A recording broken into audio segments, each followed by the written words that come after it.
ভাজা পোড়া খেতে আমরা বাঙালিরা বরাবরই বেশি পছন্দ করি। আসসালামু আলাইকুম, কেমন আছেন সবাই? আজকে আমি আপনাদের সাথে একদম দোকানের মতো কিন্তু চিকেন সমোসা রেসিপিটা শেয়ার করব, শীট সহ।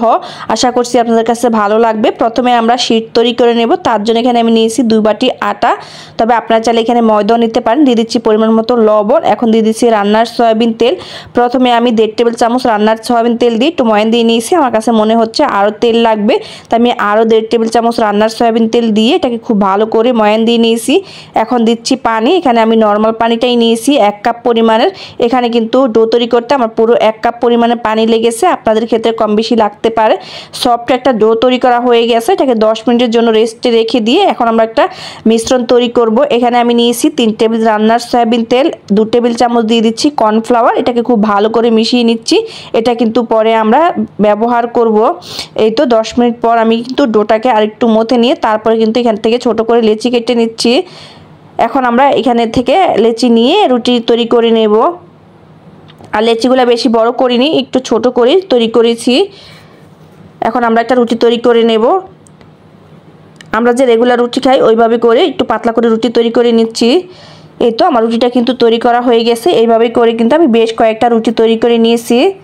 আর চেষ্টা করবেন রুটিগুলো যাতে সবগুলো একই সাইজের হয়। এই তো আমি কতগুলো রুটি তৈরি করেছি। এখন প্রথমে একটা রুটি নিচ্ছি, আর আমরা যে মিশ্রণটা তৈরি করেছি তেল আর কর্নফ্লাওয়ার, সেটা কিন্তু আমি পুরো রুটির উপর ছড়িয়ে দিচ্ছি।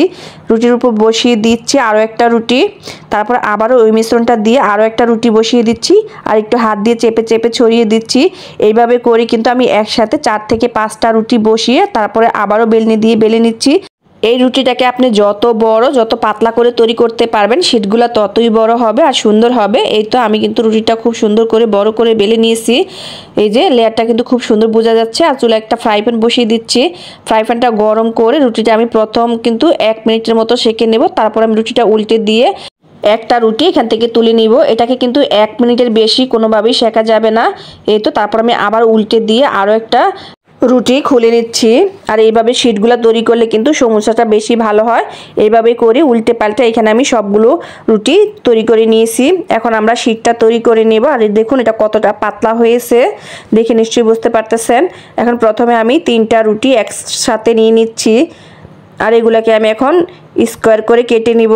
এখানে আমি কোনো মাপজোপ দিচ্ছি না, আমার চোখের আন্দাজে কেটে নিচ্ছি। আপনারা চাইলে কিন্তু এটাকে মাপ দিয়ে কেটে নিতে পারেন। আর সাইডের যে অংশ সেগুলো কিন্তু আমরা ফেলে দিব না, এগুলো কিন্তু আমরা সমোসাতে ব্যবহার করব। এই তো আমি কিন্তু দেখুন এখানে শীটটা তৈরি করে নিয়েছি। এখানে আমার বেশ অনেকগুলা শীট কিন্তু তৈরি করা হয়েছে। এখন আমরা ভেতরে পুরটা তৈরি করে নেব। তার জন্য এখানে নিয়েছি আমি পেঁয়াজ কুচি। এই সমোসাতে কিন্তু পেঁয়াজের পরিমাণটা একটু বেশি হয়। তারপর দিয়ে দিচ্ছি এখানে আমি কিছু মাংসটা আমি আগে থেকে আদা রসুন দিয়ে সিদ্ধ করে নিয়েছি। দিয়ে দিচ্ছি ভাজা নিমকি। আমরা যে রুটির সাইডগুলো বের করেছি সেগুলোই আমি কিন্তু ভেজে দিয়েছি। দিয়ে দিচ্ছি বেশ কয়েকটা কাঁচামরিচ কুচি, গোলমরিচের গুঁড়া, আর দিয়ে দিচ্ছি 1 প্যাকেট ম্যাগি মশলা। এটা দিলে সমোসাটা খেতে আরও ভালো লাগবে। এখন পরিমাণ মতো লবণ দিয়ে এটাকে হাত দিয়ে মেখে খুব ভালো করে নরম করে নিচ্ছি, যাতে পেঁয়াজটা একদম নরম হয়ে যায়। এই তো এখানে কিন্তু আমার ভিতরে পুরটা তৈরি করা হয়ে গেছে। এখন প্রথমে আমি একটা শীট নিয়ে নিচ্ছি, তারপর একটু ভাজ দিয়ে নিচ্ছি। এটা আপনারা খুব ভালো করে লক্ষ্য করলে বুঝতে পারবেন আমি এটা কিভাবে ভাজ দিয়ে নিচ্ছি। আর এই ভাঁজটাকে জোড়া লাগানোর জন্য এখানে আমি একটা আটা ব্যবহার করেছি। এখানে আমি পানি আর আটা দিয়ে একটা মিশ্রণ তৈরি করে নিয়েছি। এখানে ভাঁজটা দেওয়া হয়ে গেছে। এখন আমরা সমোসার ভিতরে পুরটা দিয়ে দিচ্ছি। আর পুরটা অতিরিক্ত দেওয়া যাবে না, পরিমাণ মতো পুর দিয়ে এটাকে আবারও সুন্দর করে ঘাম দিয়ে আটকে দিচ্ছি। এই তো দেখুন খুব সহজে কিন্তু আমাদের একটা সমোসা তৈরি করা হয়ে গেছে। আমি আরও একটা সমোসা তৈরি করে আপনাদের সাথে শেয়ার করতেছি। বন্ধুরা, এই পর্যন্ত যদি ভিডিওটা ভালো লেগে যায় অবশ্যই একটা লাইক দিয়ে দিবেন। আর আমার ভিডিওগুলো আপনারা ফ্রেন্ডস ফ্যামিলির সাথে শেয়ার করে রাখতে পারেন। এই তো দেখুন আমি আরও একটা সমোসা তৈরি করে নিয়েছি।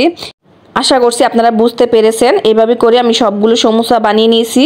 আর এই সমোসাগুলো বানিয়ে কিন্তু আপনারা ডিপ ফ্রিজে সংরক্ষণ করতে পারবেন একটা এয়ারটাইট বক্সে ভরে।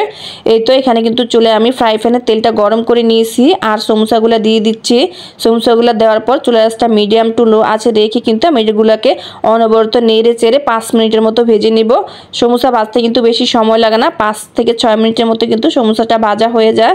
এই তো আমি কিন্তু উল্টে পাল্টে সমোসাটা ভেজে নিয়েছি। আমার সমোসাটা কিন্তু হয়ে গেছে। এখন তেল জড়িয়ে উঠিয়ে নিচ্ছি আর একটা টিস্যু পেপার উপরে রেখে দিচ্ছি। আমি সবগুলো সমোসা ভেজে নিয়েছি। বন্ধুরা এই রেসিপিটা অবশ্যই বাসায় একবার ট্রাই করবেন, কেমন হয়েছে আমাকে কমেন্টে জানাবেন। দেখুন সমোসাটা কতটা মুচমুচে হয়েছে, দেখে নিশ্চয়ই বুঝতে পারতেছেন। রেসিপিটা ভালো লাগলে লাইক কমেন্ট শেয়ার করে দিবেন। সবাই ভালো থাকবেন। আল্লাহ হাফেজ।